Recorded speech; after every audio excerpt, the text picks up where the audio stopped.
P के movie आई थी कि नहीं, डॉक्यूमेंट वेरिफिकेशन करवाना पड़ेगा कि नहीं, तुम्हारा सिलेक्शन हो जाएगा तो।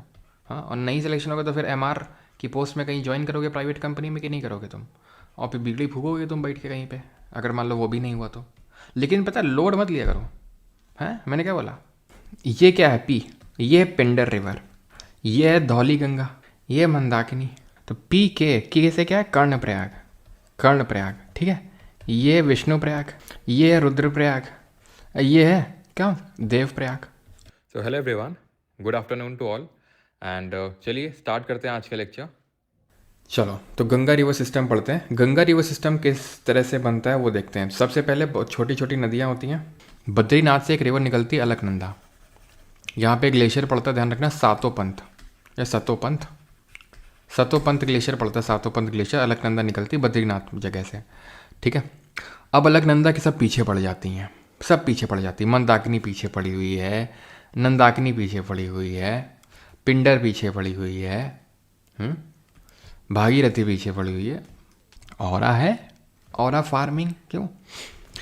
तो सब पीछे पड़े और सब मिलते हैं अलकनंदा से एक एक करके। जहाँ धौली गंगा मिलती है उसको विष्णु प्रयाग, जहाँ दो नदियों का मिलन होता है उसको प्रयाग बोलते हैं। तो जहाँ धौली गंगा मिलती है उसको विष्णु प्रयाग, जहाँ नंदाकिनी मिलती है उसको नंद प्रयाग, पूछे, ठीक है, एक सेकेंड, नंद प्रयाग, ठीक है। पिंडर रिवर जहाँ मिलती है कर्ण प्रयाग, देन मंदाकिनी जहाँ मिलती है रुद्र प्रयाग, और भागीरथी जहाँ मिलती है वो देव प्रयाग। अब सर याद कैसे करें हम तो एकदम हमारी तो हालत टाइट हो जाएगी इसको याद करने में। लेकिन अगर तुम पहले से पढ़े हुए हो मुझसे तो तुम्हें पता होगा, नहीं पता है तो अभी देख लो, ठीक है। तो सब मिल तो अलकनंदा को ही रही हैं, क्यों? पी के मूवी आई थी कि नहीं, डॉक्यूमेंट वेरिफिकेशन करवाना पड़ेगा कि नहीं, तुम्हारा सिलेक्शन हो जाएगा तो। हाँ, और नहीं सिलेक्शन होगा तो फिर एमआर की पोस्ट में कहीं ज्वाइन करोगे प्राइवेट कंपनी में कि नहीं करोगे तुम, और फिर बिगड़ी फूकोगे तुम बैठ के कहीं पे, अगर मान लो वो भी नहीं हुआ तो। लेकिन पता है, लोड मत लिया करो। हैं, मैंने क्या बोला? तो ये क्या है? पी, ये है पिंडर रिवर, ये है धौली गंगा, ये है मंदाकिनी। तो पी के से क्या है? कर्णप्रयाग, कर्णप्रयाग, ठीक है। ये है विष्णुप्रयाग, ये है रुद्रप्रयाग, ये है क्या? देवप्रयाग। याद हो गया कि नहीं हो गया? खत्म। अब ये जो देवप्रयाग है ना, वही गंगा बनती है। मतलब ये भागीरथी जो गंगोत्री से निकली, अलकनंदा जो बद्रीनाथ से निकली, जब ये मिलती हैं दोनों देवप्रयाग में तो वहीं से गंगा बनती है। ये क्लियर हो गया? देन यमुनोत्री के बंदरपुंछ रेंज से, बंदरपुंछ रेंज से निकलेगी यमुना, ठीक है, और वो मिलेगी गंगा को प्रयागराज में, संगम में, ठीक है, त्रिवेणी संगम जिसको बोलते हैं हम। सरस्वती तो खैर दिखती नहीं है, लेकिन वो तीन जहाँ मिलती हैं तो उसको हम बोलते हैं प्रयागराज, है ना। चलो, तो ये है गंगा रिवर सिस्टम। अब गंगा रिवर सिस्टम सिस्टम पार देंगे तो यहाँ से जो है निकलती गंगा रिवर, ठीक है। और गंगा रिवर निकलते निकलते निकलते निकलते जैसे जैसे आगे बढ़ती है तो वैसे वैसे इसको रिवर ज्वाइन करती हैं। अब देखो ऊपर से कितनी ज्वाइन करी, राम गंगा, गोमती, घाघरा, गंडक, कोसी, नीचे से यमुना, सोन, बस हो गया। क्यों? नहीं नहीं, क्यों? क्योंकि यहाँ पर क्या है, यहाँ पे हिमालय है, और हिमालय में ग्लेशियर होते हैं, ग्लेशियर से पिघल पिघल आती रहती हैं ऊपर से और गंगा को अपना पानी देती रहती हैं, ठीक है। तो हमें पहली बात तो ऑर्डर ध्यान रखना चाहिए, ऑर्डर ध्यान में होना चाहिए कि वेस्ट टू ईस्ट में ऑर्डर क्या है। तो राम गंगा, गोमती, घाघरा, गंडक, कोसी, पहले तो तुम इस ऑर्डर को डाइजेस्ट करो, क्योंकि पहली सबसे पहली चीज़ तो यही है कि तुम्हें ऑर्डर याद होना चाहिए, ठीक है। राम गंगा, गोमती, घाघरा, गंडक और कोसी। अब आते हैं, देखो राम गंगा के बारे में तो ऐसे हमें बहुत ज़्यादा उसमें उसके बारे में नहीं पढ़ना है, बट ठीक है, इतना थोड़ा सा ध्यान रखना है कि जो पौड़ी गढ़वाल रेंजेस हैं वहाँ से निकलती है राम गंगा, सॉरी पौड़ी गढ़वाल में दूध टोली रेंजेस है वहाँ से निकलती है, ठीक है। पौड़ी गढ़वाल में दूध टोली रेंजेस हैं, दूध टोली रेंजेस, ठीक है, राम गंगा। देन उसके बाद आओगे गोमती में, ठीक है। तो गोमती जो निकलती है फुलहर लेक से निकलती है, फुलहर झील। फुलहर लेक पता है कहाँ पड़ता है? पीलीभीत उत्तर प्रदेश में पड़ता है, ठीक है, वहाँ से निकलती है। देन गोमती हो गया, घाघरा पे आते हैं। तो घाघरा जो निकलती है मापचा चुनगो ग्लेशियर से निकलती है, मापचा चुनगो ग्लेशियर से, ठीक है। और इसको नेपाल में करनाली के नाम से जानते हैं, क्योंकि पहले तो नेपाल में ही आएगी ना, नेपाल में इसको करनाली, घाघरा के नाम से नहीं जानते हैं, इसको करनाली के नाम से जानते हैं इसको, ठीक है। इसकी ट्रिब्यूटरी याद रखना घाघरा की। अरे यहीं पे लिख दे यार, क्या दिक्कत है? क्यों, कोई दिक्कत तो नहीं है? घाघरा की यहीं पे लिख दे रहे हैं, तीला, सेती, बेरी, ठीक है। और जो तीला सेतीपीर और शारदा भी है, शारदा भी है, शारदा।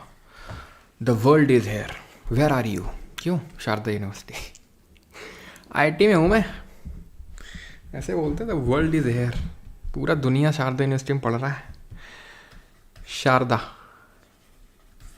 ठीक है, तो शारदा की अगर बात करेंगे तो शारदा को हम गौरी गंगा के नाम से जानते हैं। ठीक है, गौरी गंगा के नाम से जानते हैं। इसका ओरिजिन कहाँ से होता है? ओरिजिन होता है इसका मिलाम ग्लेशियर से। ठीक है, इसको काली के नाम से भी जानते हैं। यह गंगा की ट्रिब्यूटरी नहीं, ध्यान रखना, ये किसकी है? घाघरा की है। घाघरा कहाँ से निकलती है? मापचा चंगोई ग्लेशियर से निकलती है। ठीक है, गंडक, गंडक कहाँ से निकलती है? गंडक निकलती न्यूबाइन हिमालय ग्लेशियर से। Nhubine, NHUBINE, Nhubine Himal glacier.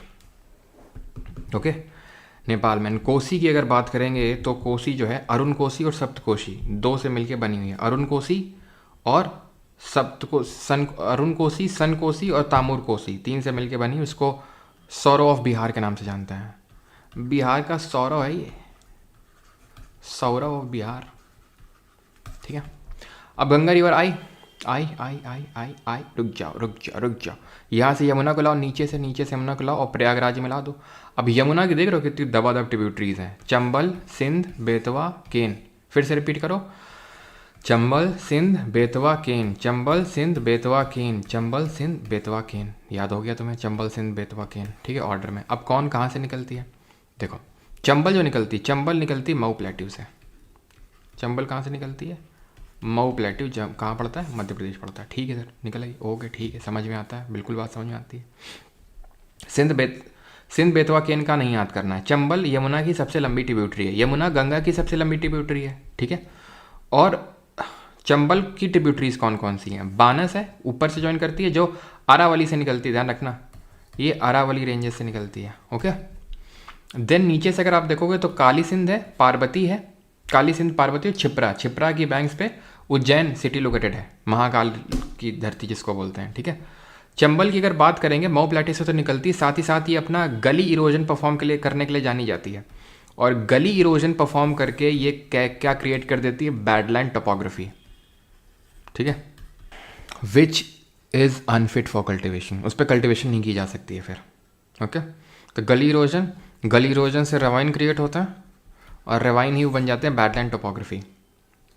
सिंध, बेतवा, केन का हमें कोई ओरिजिन पॉइंट याद रखने की बिल्कुल भी ज़रूरत नहीं है। ये मऊ है, मालवा नहीं है। मालवा यहाँ है। ठीक है, मालवा ऐसा बीचों बीच से चीरती हुई जाती है चंबल मालवा को। देन ये राइट बैंक ट्रिब्यूटरीज देख रहे हैं ना, ये गंगा की। यमुना देख ली, सोन यहाँ है आपका, अमरकंटक प्लेट्यू, अमरकंटक का पठार, यहाँ से जाती है आपकी ये नर्मदा और यहाँ से आ जाती है सोन।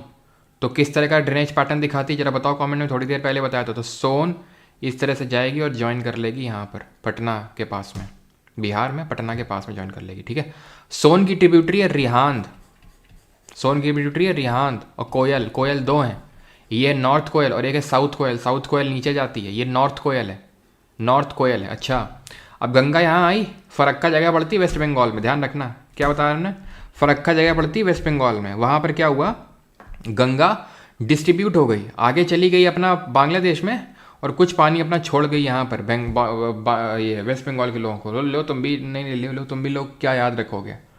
तो इसको डिस्ट्रीब्यूटरी बोलते हैं। हुगली की, गंगा की डिस्ट्रीब्यूटरी है हुगली, ट्रिब्यूटरी नहीं है हुगली, क्योंकि उससे निकल रही है ना कि ज्वाइन कर रही है। एंड हुगली की ट्रिब्यूटरी है दामोदर। दामोदर भी रिफ्ट वैली में फ्लो करती है, ध्यान रखना, और इसको सौरव ऑफ बंगाल के नाम से जानते हैं।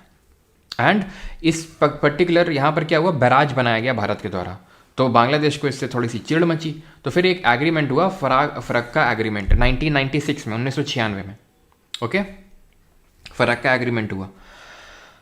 देन ये जब गंगा आगे जाती है तो पद्मा के नाम से जानी जाती है बांग्लादेश में। किस नाम से जानी जाती है? पद्मा के नाम से जानी जाती है। याद रहेगा इतनी चीज़,